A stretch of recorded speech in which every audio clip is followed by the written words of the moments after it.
Hi there, my name is Corey Johnston. And I'm Michelle Maunder. And you are listening to Spirited Conversations, engaging and elevating pediatric occupational therapists, a joint collaboration between SEED Pediatric Services and Developmental FX. Each week, you'll hear from myself and Michelle as we nerd out with Tracy Stackhouse. Just a note before we start, Spirited Conversations is for informational purposes only.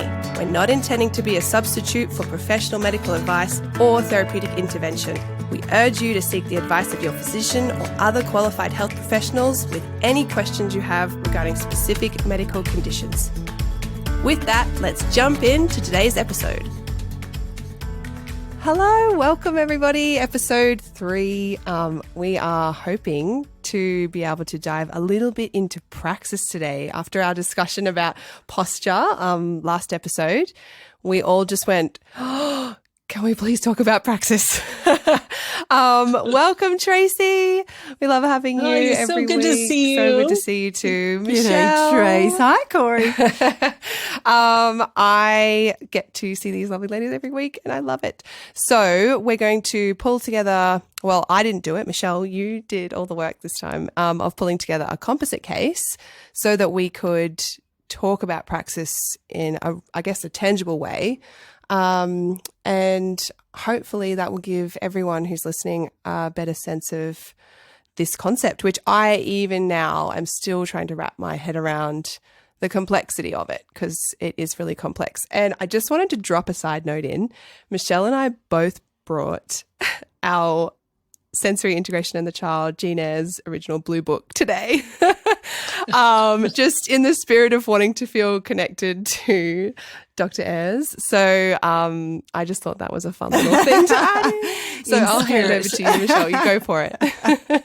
Thanks, Corey. So last episode when we were talking about posture, the whole time this a couple of kids kept coming to mind because they initially came to us and the biggest challenge was posture. They certainly had issues with Praxis as well, but posture was where we needed to start. So as we progressed through treatment, as we discussed in the first episode, we have got this little kiddo that I'll explain to a point where he's now actually got enough stability and bilateral coordination and interest in playing really physically that he's moving around lots more. So his postural challenges haven't resolved, but he's now really in the room and playing with objects with a vibrancy that he didn't have before because posture didn't really allow him to, so he's much more passive. I can dive into this case a bit more in a minute though, Tracy. Did you want to say anything about Praxis before we start to kind of intro the concept? Sure. So I think, in the course of this podcast and for all of us as clinicians, one of the things that's so beautiful and interesting is how these issues tend to connect to each other. And one of the journeys that we all have to go on to refine our treatment and to really deepen what we're offering is to disentangle those connected dots and sort out the bits and the parts, basically, and then sort of put them back together. So this idea of integration requires us to be able to look at that big picture. How is this child? What is his vibrancy? I love the description and I love the energy that you describe him using that idea that this kiddo wants to play and he wants to engage and he wants to accomplish and achieve and participate and do all of the things of childhood. And yet the things that are tricky for him, we can zoom into the bits and the parts. And so it's very common that we're going to dance across these topics and that kids don't just live in one concept or one area of difficulty.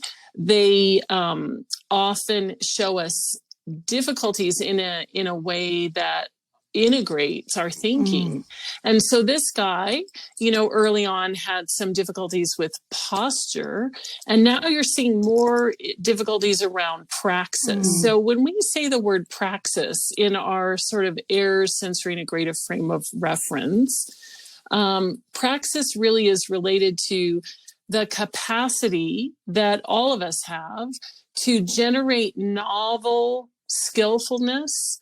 So what is that? Like, anything that we've never done before, whether that be kick a ball or move against gravity or use our hands skillfully as tools or use our social selves in interaction smoothly. All of those things, the first time we do them, are novel. And that novelty requires so much neural resource to pull from every aspect of our sensory, affect, and motor processing and our cognitive and language processing. And so when we have this concept of praxis, it's really big. So I think, we'll put, and throughout this, this discussion together today, in a spirited way, we're going to kind of refer back to a visual that gives us a little bit of a roadmap around what is praxis and what are all the bits and parts of praxis. And we might not talk about all of the things that are on that visual map, but from an AIRS perspective, Dr. AIRS did two critical things. And then we're going to talk about the case, but I just want to highlight these two critical things. The first is that there's a sensory discrimination foundation to our ability to have praxis. And the second is that praxis kind of works in a process of ideation, planning, and execution. And then we monitor our performance across those different elements. So in the motor learning and dynamic systems theories, we use 4 parts: ideation, planning, execution, and monitoring. And Dr. Ayers wrote about the 3 core parts of that. So we'll kind of they align, Tracy. So those theories align somewhat, but they just have a 4th. Yeah. Yeah, they absolutely align. And those are the theories that we're going to draw from for our evidence base that really creates the structure of how we might approach the intervention. I'm getting really excited because both Michelle and I have signed up for a neurodevelopmental technique, like module 1 kind of, which is, fun, but also pushing our knowledge around some new stuff. But I bought the motor control textbook and have read chapter 1. And so when you were talking about the dynamic systems model, I could now actually visually see it in my mind. Whereas I know when you brought it up in the first episode, I think, about how mostly we learned that at university, and I was like, oh man, I did not learn that, and was like, couldn't conceive of the idea of what you were talking about. And so I was just like, oh, this is exciting. We've got it now. Yeah. We're getting it. That's great. Cool. All right. Well, let's hear about this little wonder that you have in mind and kind of proceed from there. Because I think when we can picture it, Corey, whether we can picture the concept like the concept of dynamic systems or the concept of ideation, or if we can picture a child, that deepens our clinical reasoning, because we have to land this in what we know and what we can see and what we can touch and make tangible. Yeah. And we hope this conversation does that for people, that it allows you just to question and wonder about, well, what is that? What is praxis? Yeah. So let's learn about praxis from the lens of this kiddo. Yes. So this boy is, that I've put together, is 6 years, 9 months. I just get a smile and sit upright and get all giggly even thinking about him. He's just delightful. He's full of energy. He has a big smiley face. He is really clever, and he's very social. He has lots of ideas, and he's really eager to play. Initially, when I first started seeing him, he had a lot more rigidity, and so that he was the classic, because he had postural challenges. So he would really sit and talk a lot and direct play, and had some rigidity. So he wanted to have a plan, and we'd sit and negotiate that at the start. At home, Mum and Dad delight in him for the same reasons, but also these are my words, not theirs. Say that he's kind of hard work because he lacks organisational skills. He doesn't really get himself together in the morning. He's only 6 years, but he isn't dressing and cleaning his teeth and coming out to get his lunchbox for school as they've got other children. And so they kind of like, you know what, we have to coach him through each step of that early morning routine, which they thought they might not need to do anymore. He gets really rigid after school, and so if there's a little change in activity, they've got to go and pick up something, he really gets emotionally dysregulated and has a big kind of meltdown about that and just wants to go home. My wondering in part that he's tired and really had enough, but it also is this sense of rigidity and predictability that he clings on to, I guess. He has siblings, and so he's a source of quite a few fights because he has lots of ideas and lots of rules, and he wants things his way and gets pretty frustrated and then kind of cries or wrecks the game if it doesn't go his way. I don't really see that in the clinic so much. So I guess that's my observations of a really vibrant boy. So when I think about him in the clinic, I'll use your image of the Praxis process to guide my thinking of his presentation in the clinic in much more detail, starting with ideation. As I mentioned, I think he looks much stronger in this area. I haven't done the string test from Theresa May Benson, but he generates lots of ideas with little objects right through to ideas and schemas for play. Yeah. I see he's got great initiation. If anything, he's too fast. He's too on the ready to dive into things, and that's what I think causes errors. So it's having the idea but pausing before the motor action component. I'm not sure if the imitation sits in here, but the simple test of gestural praxis, he's okay on that. He's lacking some precision in the precise location of his body, tied with, the tactile probe systems, as what I'm asking him to do increases in complexity. The second component is planning.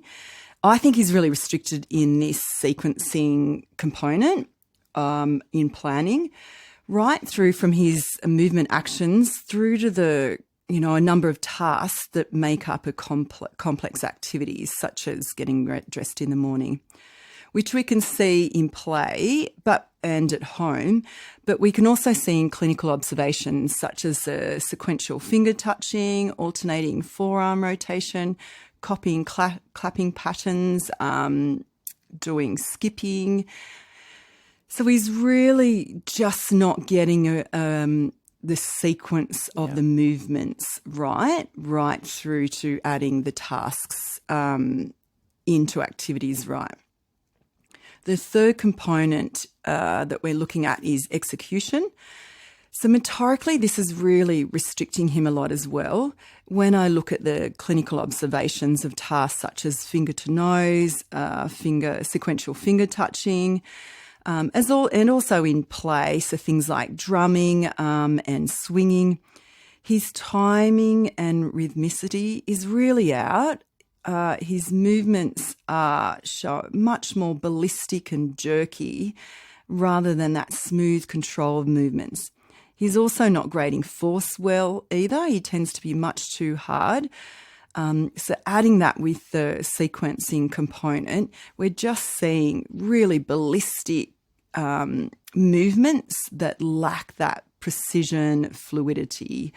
So he looks quite refined. Mm-hmm. When I think of body scheme and body awareness in space, it's improving, but but it's still emerging when he moves to bigger spaces. So in the clinic, if we're in just a little section of the clinic, he looks quite contained and moves more precisely and is really aware of his body position in relation to objects and me and within that space. But when we move to the whole gym space, he loses that and he can bump into things and kind of stumble over mats and other items there. With simple feedback, he's much better than complex feed forward required to do things like kicking a moving ball. His bilateral integration is really reduced with left-right not being discerned well or working cooperatively well, but also his upper limb and lower limb. He's really dominant in the upper limb. So when we're doing things like walking up a ramp, for example, you're seeing him really trying to climb up the ramp with his upper limb without much flexion and activation through those feet and toes. So lastly is monitoring.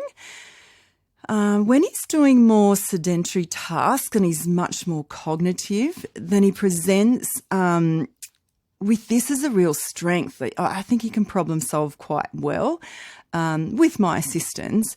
But when he's moving, so once he's kind of in action, and I guess which isn't his strength, and the demands of the tasks is more complicated for him, more taxing for him, this monitoring aspect really regresses, and he just then is going with the flow. Well, not even going with the flow, but looking much more reactive to the environment rather than purposefully moving, and completing a task and monitoring his progress in that task.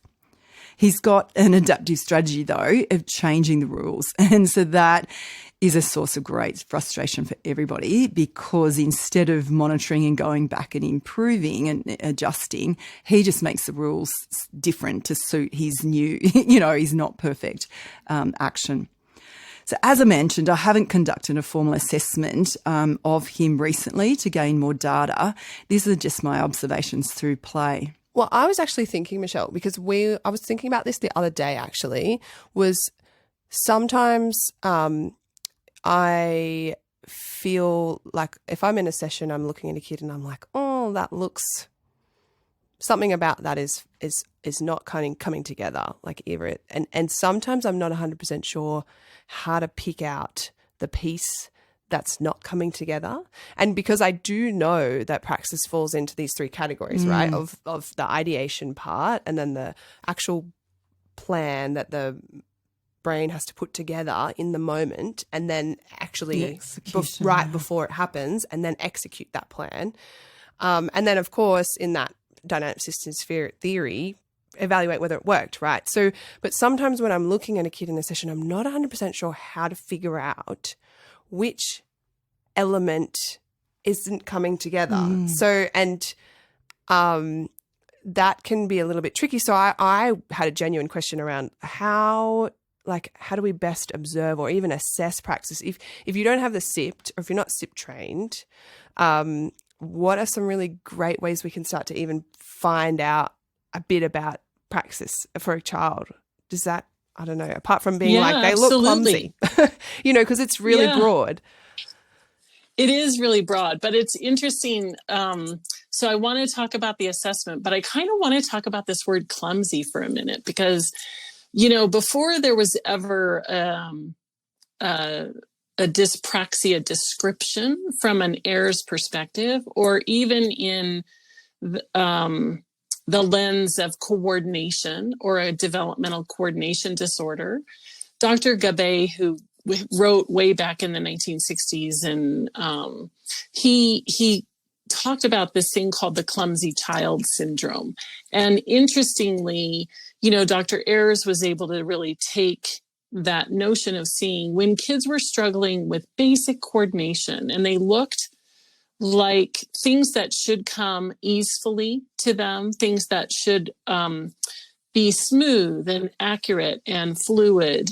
When you are missing those qualities, that there's often an underlying reason that's present. And so whenever we hear about a child who has a struggle with coordination or clumsiness, it makes us wonder, like, why? What is that? What is that? Because really, on very many levels, as human beings and as kind of animals on this planet, we're meant to be movers. We're meant to be smooth operators. And really efficient at that for our survival, Trace. Like if we were falling over when the lion was coming for us. No more, Michelle. Goodbye, Michelle. Or distracted when the lion was coming. That's exactly right. And then not only that, are we meant to be movers so that we're efficient and fluid in our environment, but so that we can creatively engage with the things that we encounter. If we come across something that's climbable, we want to climb it. If we come across something that is pick upable, we want to pick it up. If we come across something that's puttable or placeable, we want to make that and finesse that. And we're kind of driven to create and to use what we can do with the thing that's out there to be operated on. And so there's this interaction that happens between our body and what we're capable of doing, or the affordance we bring to that action. And then we interact with the bits out there in the world, the environment out there. Because children that have sensory integrative processing issues struggle with anti-gravity control, with those basic actions, like what is it to be a kicker if it's hard for you to pick up one foot and move it in space separate from the other foot? Or what happens if you understand that throwing means from here to there, so you kind of get space, but if that space is confusing to you, you might not organize it well. You might not get that, the ball is supposed to go up, but up means all the way to the stars instead of just a little bit of up. So we start to see this lack of smoothness, this lack of grading, this lack of control that is often in the execution part of that formula. But sometimes it's related back. And as you were talking about this little one, Michelle, you talked a lot about how he struggles with sequencing, like in the morning with his dressing routine, for instance. So sequencing is part of planning. And a lot of times when we see kids who have these difficulties, we're going to see it break down in sequencing. So really, can I jump assessment, in, Trace? Yes, please. So there's a relationship between sequencing. I think Theresa May Benson has this in a text of hers, the sequencing of even neurons to muscles to tasks to, across all of the day. So I can relate, or we can relate, listeners can relate, difficulty or sequencing tasks like getting dressed in the morning may have a relationship to him sequencing throwing of the ball, watching it and then kicking it, for example, in the kicking thing, so that it might extend beyond just muscles, tasks, activities across his day. Right. So I think I got a little bit lost there. So were you saying Theresa May Benson is linking a neural process of how the message gets sent from the brain to the muscle to then activate, like the sequence of one neuron to the next to the muscle activating? Do you mean that process to then make the muscle move is a neural process of sequencing, and then that relates to the ability to actually sequence actions in the right order, as in actions of my body. So if I go to walk, I can't put both feet forward at the same time. I have to sequence one foot and then the other. I know walking's much more automatic function, but even if I go to pick up a cup, I have to activate certain things before I activate others. Otherwise, I'm going to miss the cup, or I'm going to fall over before I even get to reach the cup. And then when you can do that, so then if I can sequence my body in those little actions, then I can start to sequence bigger, more complex plans, or like even across time. Is that what you mean? like as in now I Yeah. can sequence I need to get dressed before I go out to the kitchen. Okay, cool. Yeah. That is so spot on. So, let's go back and talk a little bit about the assessment bit. There are standardized assessments that we can look at to ascertain the qualities of praxis in that process, in ideation, planning, execution. But there's always an invitation to do clinical observations of that and to listen to stories from parents, to inquire about daily life function related to each of those elements. And really, at the end of the day, clinical reasoning is critically important because any assessment that you do, the numbers are not going to tell you exactly what's going on in terms of the underlying integrative process. That always takes your skillful observation and your ability to interpret the information back and to use the theory to help you make that interpretation and then to create the treatment plan. So when we're looking at praxis just from a assessment perspective, we do want to discern ideational skills. Teresa May Benson, who we mentioned earlier, she has a couple of tools that we can use to look at ideation. The things with string task is the one that I probably use the most, but there are other tests like that in neuropsychology literature as well, generativity tasks and a number of other things. The base of that, though, is really understanding affordances. And we could just do I don't know if we will do a whole episode on affordances, Oh, yes, but it's please. a really amazing topic for us to dive into.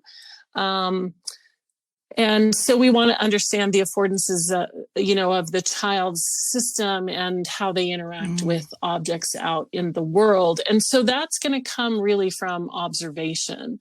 We want to understand how they generate ideas, how they select schemas, how they match that to the context around them. So ideation itself is pretty complicated. And then we move into that planning bit, the sequencing bit. And when we were just talking about sequencing, there is a truth to the neural process of sequencing and the daily process of sequencing, and that there's a relationship between them, but it isn't really a causal relationship. So when a child is struggling with sequencing, like finger thumb touching, for instance, touch your index finger, touch your middle finger, that's an underlying sequential process that's cerebellar in nature, that is really based in somatosensory awareness, our body awareness, that body schema, that clear body map that gives you precision. And that's the sensory discrimination underpinning. So if we watch something like thumb finger touching tasks, we're getting both the quality and rhythmicity and timing. Those are motor execution parts. But we can also observe that sensory discrimination underpinning of awareness and grading and precision. So those are things that you're always going to be both observing for a formal assessment and evaluation, but ongoing in every session, you really have to make those observations to fine tune what is it that the child's struggling with and why is that so hard for them. So you're going to be looking at those motor planning, sequential schema selection, how they transition through the sequence, through the flow, and then into the grading and timing and execution. And then what happens when they make a mistake? Lots of times when our kids are not very coordinated, they make a lot of kind of little errors in their actions, and sometimes they're not even aware of it. Yeah. They, kick the ball too hard or too far or too soft, and they don't really even know that that's an error or how to correct it. So your observation and your formal assessment are always partners in trying to sort out what's going on, and then trying to tie it back to that sensory processing underpinning, which in most most cases for a child with dyspraxia, it's related back to that sensory discrimination. So having said all of that, Michelle, what does that bring up for you in terms of both what you know about this little one from your assessment, and then also your clinical questions about treatment and what you do next? Yeah. Look, it brings up heaps. And I guess at the moment, while he has made some great gains, he still does present with sensory processing difficulties, specifically proprioceptive, vestibular, and the tactile.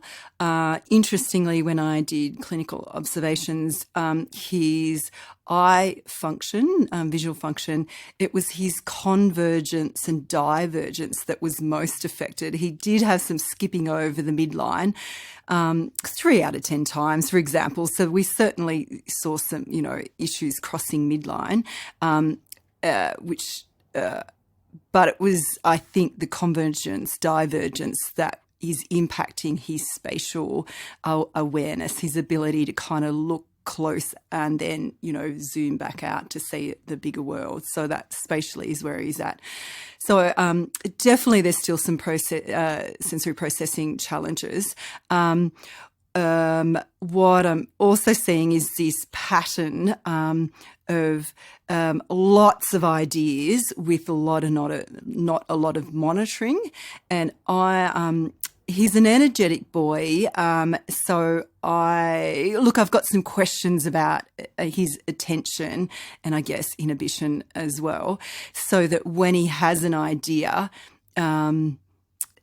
he, instead of really working hard to make it succeed, he flips on to the next one. So while generating all those ideas is a real strength for him, particularly when he wasn't moving around so much, it is actually restricting him now, because you don't see him keep sticking at something and trying to improve that as readily as he does other things on his own. Does that come back to that So I'm just wondering about, because you were saying when he's sitting, it seems to be more generative in terms of ideas. Yeah. But once he's up and moving, he's then a lot more impulsive looking. Yeah. We've definitely talked about posture, but does that do you feel like that comes back to some of that postural stability? Well, I think it's in part all of it. It's the postural stability, it's the spatial component to it. I think, so this one little example is that we have done lots of work with vestib input to improve posture. So he's used to swings and he can now pump a swing on his own. And we've done lots of, a smaller glider, a larger platform swing, a very big, what do you call that thing? It's glider, I guess. It's a big glider swing. Yeah, it's like a huge So he one. can now manage all of those swings, and I can make challenges up where he has to stand on it and go sideways, for example. So I think when he's with he's got a little bit of constraint, so that we're working with swings or we're working with an obstacle course, he's got some containment and he looks better. There was a time where we were doing a ball was in the room and he just happened to I rolled it to him and he jumped it, and then he tried to jump it and then he decided to kick it, and then, within moments he had it in the air and then he was trying to kick it, and then at one stage he looked like he was trying to kick it with 2 feet, and then it went near the wall and it bounced up the ramp, so then he ran up the ramp trying to kick it up the ramp. And so it was just this, I just was watching, because lots of things, which I guess is the crux of the questions I want to ask you, Tracy, is that he was so joyful. He was internally motivated. It looked like it was the first time he was exploring an object with his feet, or the ball with his feet, and he was running through all of the opportunities And he just was like a kid in a candy store, really. Like, oh my God, I could do this. Oh, there's a rabbit, I could do that. And I could do this. None of them, from my perspective, was successful. He didn't land. And so I was like, hey, what are you doing there? With your knee And he really did two things. Didn't engage with me, which he's so social, and usually he wants me to be his play partner. So he's really truly in his own little world. And he wasn't doing it to master. So in some aspects, it was just joyful, explorative play. And I guess my questions, the clinical questions are, Tracy, is, yes, I need to keep working on his sensory processing, those specific components of it. I guess looking at dynamic motor theory is looking at the need for repetition and then some variation. And then I guess the other theory that we work with children is looking at play and you know, as internal motivation and the just right challenge and, you know, Is it adaptive though, I guess? Yeah. And I guess that's my wondering, because at the moment it's not adaptive, but is he at that really early stages of having found some posture and enough spatial awareness, enough body scheme that he now picks up a ball, and is he in this joyful, really emergent stage of, I could do all of these things. And in my mind, there's no mastery, but is that yet to come, and that this is just joyful exploration? Or do we have to be really mindful as the therapist to figure out how we're going to create that refinement, mastery, if it continues to look like super clumsy, or, you know, then it's like, okay, how do I get that to be looking more efficient, more adaptive? So that without getting too cognitive, to be like, hey, if you want to play ball, let's play soccer. You do this, and first let's start with I roll you the ball and you stop it with your foot, like. That boring. Yeah, he won't he didn't want to. He actually ignored me when I did suggest that. And I think I go too cognitive a lot of the time anyway when I'm trying to do praxis, and I'm like, get in the middle of the swing, and I'm tapping the middle of the swing, and they don't know where the middle of the swing is. And what is the middle, Corey? Put your head here and put your feet there, and I'm like, oh man, I probably should be doing something else, But sometimes you catch yourself and going, oh gosh, they don't have the underlying concept of the middle. Yeah. Like, so maybe I need to just peel it back. So I've got heaps of, more specific clean obs trays, but anyway, what do you think? I'll throw to you. So I love the way that you're describing his attempts at playfulness and how asynchronous development is, right? Especially with our kids that have struggled with their development. So if this little boy was not 6 years old, let's say that he's 16 months old. And his play would have looked joyful and robust and so interesting to us. Like, look what he's doing. He's kicking the ball. He's slinging the ball. He's putting it up. He's putting it down. And that early affordance-based play is so clever. But by the time you're 6, we think about how all of that should be being strung together into logical sequences that turn into something more. But the journey to get there is that you joyfully explore. So is that where he's at? He's at that level of development that he's got stability and he's got some mobility, and now I'm joyfully exploring. Totally. And then, through imitation is such an underpinning for praxis. But kids don't want to imitate if they're exploring their own ideas and their own affordances and their own interactions with object. And so when we try to put too many constraints on that, we can take away the joyfulness. And yet what you want is to scaffold some level of sequence that makes interesting sense to him. So, in a session that is unbounded, let me kick it here and kick it there and kick it everywhere. When he starts to show curiosity, like, how do I make that happen again? Or how do I get more precise? Or how do I make that be about a you and a me game instead of just a me game? Then you start to build towards something. But if you impose it, you tip the balance of playfulness away from him and toward you. And then that sort of doesn't allow him to continue to be an agent in that experience.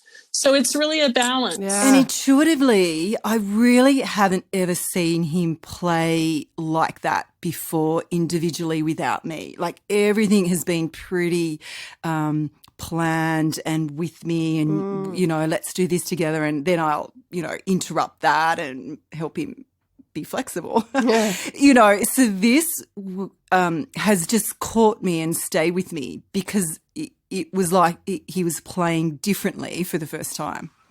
Yeah, I love that. So, you know, the thing that's interesting is that each of the elements of Praxis in and of themselves have a developmental story to them. And that's why it's so complicated to treat, because you have to really observe on all those levels. Mm-hmm. And you do want to allow him to explore and play. And you also know that with just a tiny bit more precision or just a tiny bit more goal directedness, that maybe that would sync up a little bit more quickly for him.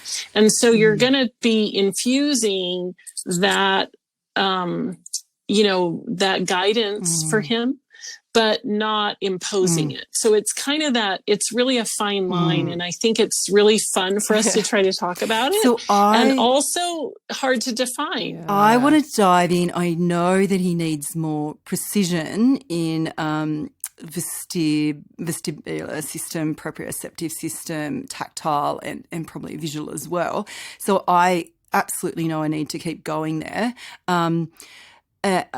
So and I do need to look at monitoring and problem solving and, you know, that component.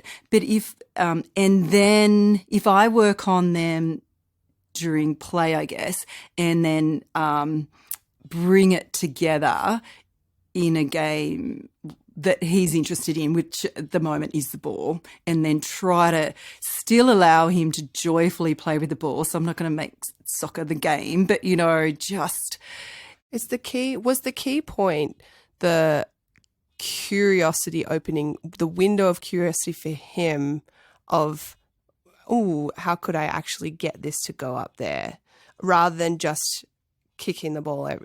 Was that the key point, that when that when you start to embed the more goal directedness, or the more, like, was that the key point? Was that, because I'm trying to distinguish between, in my head, when I'm observing a child, I'm trying to distinguish between, is this playful exploration? And I can just let this unfold because it hasn't happened before. And wow, this looks really funky for a 6-year-old, but this would look great for an 18-month-old. And this is where he's at. Yeah, this is where you're at. But now I need that cue for me as a therapist to go, when can I now go, you're opening this up now for me to be able to help refine this. And it sounded like it was the window of like more planfulness around, okay, now I actually, because it sounds like he didn't have a plan at all. It was just like, kick the ball, blah, blah, blah, you know, whatever. So as soon as he wanted to I don't even know that he had a plan going in, that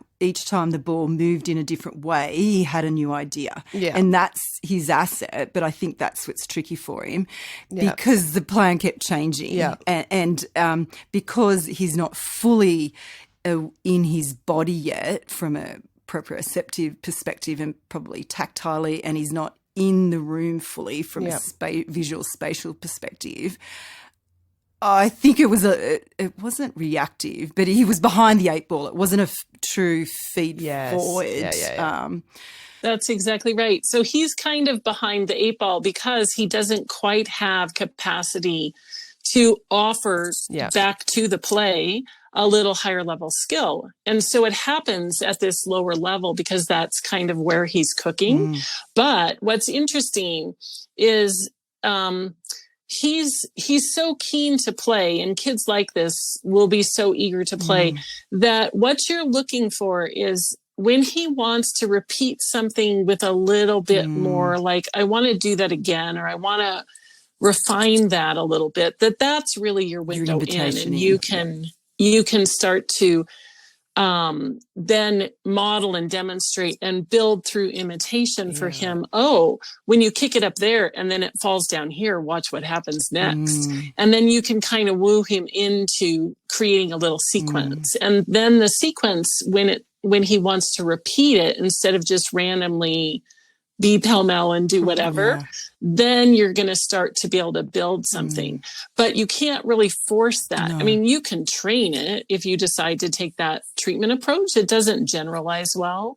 And so I wouldn't necessarily encourage that, but there's a pull we have, like, come on, just put it in the bucket, or put it up here, or make the target, or do the soccer or whatever.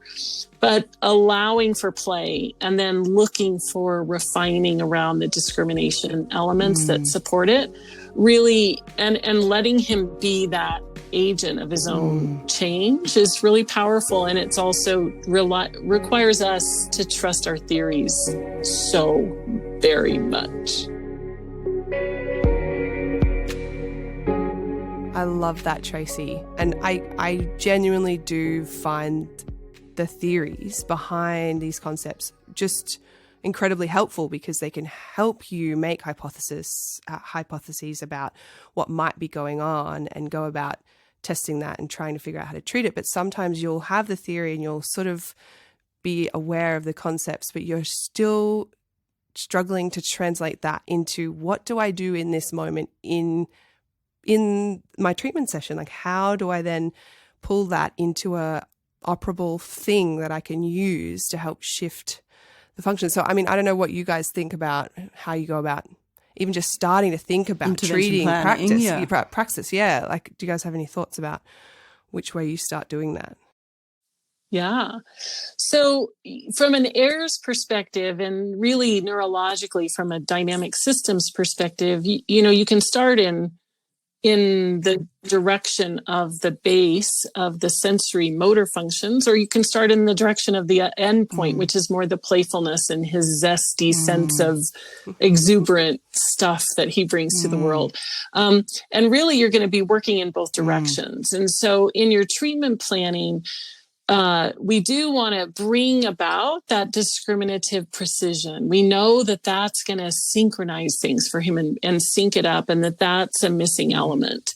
So anywhere we get a chance to start to infuse some of that, but again, without taking away from his playfulness. So it's really a fine balance in terms of that. And then, Michelle, you really observed in him that it is across these basic sensory systems that he is missing some of the foundational bits. And so you're going to have to continue to work on infusing opportunities to refine vestibular processing, refine the bilaterality. Even though it's gotten better, it's still not where it needs to be. And, in the recent sensory integration theory and Praxis textbook, they talk a lot about how the somatosensory system and the bilateral systems are sort of continuous in terms of their support of the Praxis function. And this little guy is really demonstrating that to us. So we really want to think about bilaterality and the vestibular base. We want to think about the body awareness and body schema, refining his control around that. His basic awareness of space and timing. So those are things that, theoretically are rich. I think in the treatment session, what I like to do is just really be present with the child and let them play and see what they're doing, and then try to bring in those bits to it, but not in a forced way, in a partnered, playful way. And so I think that's what you both do so exquisitely anyway.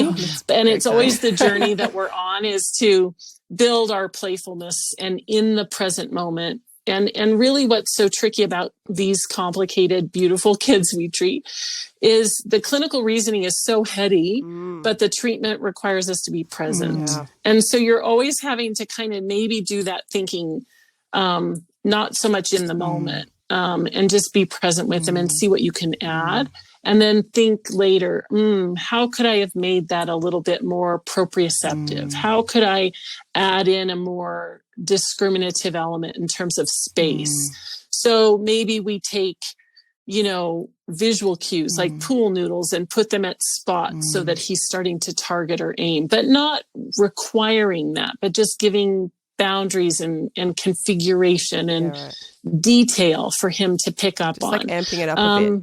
Highlighting it. Instead of like making it a requirement, but being like, "Ooh, there's something over there. Let's see if we could hit that," or and drive and pull him into that drive to want to then try that too. Or, and as long as I genuinely delight in that, he's so ready to play that it's like, "Oh yeah, great idea, Michelle. Why did not think of that?" When you're talking about that clinical reasoning part being quite heady, like get in your head, it made me flash back to when I was first learning the DIR model and my final case vignette presenting this graph of like my skill and not knowing much and feeling like I was much more able to get a flow, and then learning more and feeling like my flow dropped way down because I was thinking so much about all the concepts, and then finally letting it settle in and feeling like I could pick back up into being able to get this flow again. So it felt like learning a new concept sometimes interrupted my ability to be present and have a flow because I was thinking so much. Then sometimes once I then let that integrate into my own knowledge, then I can then go back to being able to stay present and pull things in the moment. So it just made me think of that process. Totally. And what's so true is that that's development for us. Yes. Like that happens for us. And the same thing is happening for the kids in this session, right? Yeah. So if you push too hard in any one direction, you're going to get them to feel a little like they're taxed and that I'm losing my play and I'm losing my zhuzh here.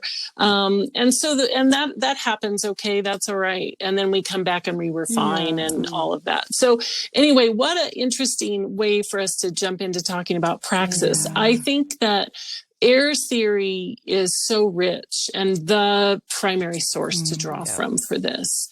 And really, even though there are, some top-down treatment approaches that we didn't talk about at all in this particular episode that people sometimes approach praxis from. Really, there is such a good evidence base for using an Ayer's approach, and her model beautifully fits the developmental needs of this little person you've talked to us about today, Michelle. So I really think that study of the core theory of Ayer's sensory integration, it's just fuel for us as pediatric OTs. And I know it is for you guys too. Look, it absolutely is. And it fits intuitively from where he's at in this emerging play skills as well, and the idea of following the child's lead and him being really active and not passively sitting down and talking about the plan, that he's actively engaged in it, and that I just need to playfully set that up, think really hard out of session, but construct, some more boundaries, I guess. Not boundaries. That's not amplify pieces of it so that you can be more planful. And then kind of let it roll on at the time, really playfully. And you do a good job of that anyway. Yeah. It's just helpful to refine it. And I think, Tracy, I've heard you talk about the top-down approaches to praxis a lot, and they're fantastic when they're ready to be, when you need them. They're wonderful. It's, I guess what you were saying before, it's like, it makes sense to me that you would use a combination of things because the brain is so complex. You would never just use one. You would never just use top down in terms of because the brain is not just a cortex. So I guess, you would pull all the pieces together and try to get the brain to integrate. And for me, my little kiddo, that's where he's been living already in his cortex. He's thought he's had to think play, where now it's like his body's doing it, and he is really, truly joyful in the action, the motor execution of it, even though it's clunky. So it just intuitively feels like it will help him, and I need to get to it, but it's not where I want to start with him quite at the moment. Yeah. Awesome. So did we want to encourage listeners to have a think about praxis? Yeah. I just think, that if you start to think about the concepts, because I didn't personally, Tracy, know anything about Dr. Ayres' model of Praxis until I met you. I only knew about co-op or some of the top-down cueing models for helping kids learn a skill. So even if people are just introduced to the possibility that there is multiple ways of looking at this and it's complex, and that you can have, I guess, ways of treating it that aren't just cognitive based, and you can use multiple ways of getting at this, then I would encourage them to do that.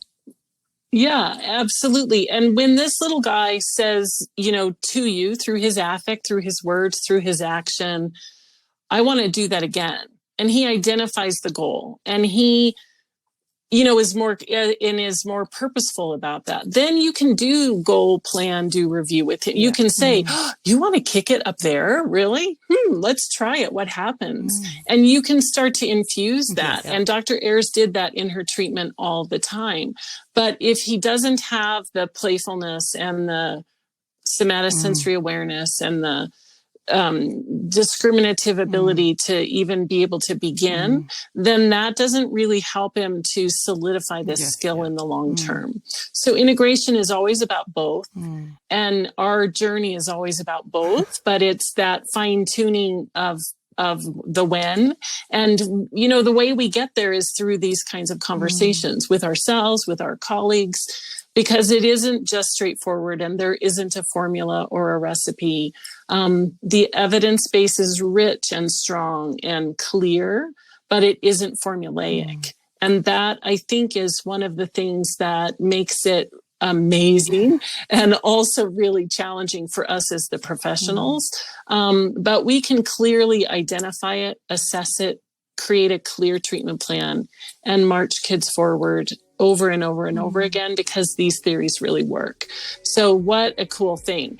And we'll provide some really wonderful resources in the show notes, some readings and some direction to go, and hope that the Praxis fire kind of gets caught by some of the listeners, because it's a really powerful topic and a life-changing topic for kids all over the world.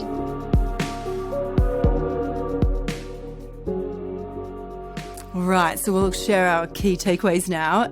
I guess mine is feeling really comfortable that I can continue to work from watching from as construct of following the child's lead, and really allowing this little kiddo continue to play and explore, and just being on the ready, having all of this, the process, the theory, in the ready. So when I receive the invitation, then I'm ready to kind of add elements to this to support his monitoring, to support, his posture, his spatial awareness, all those elements that are weaker for him, in just the right way that allows him to look for and feel more masterful with the activity that he's choosing. Yeah.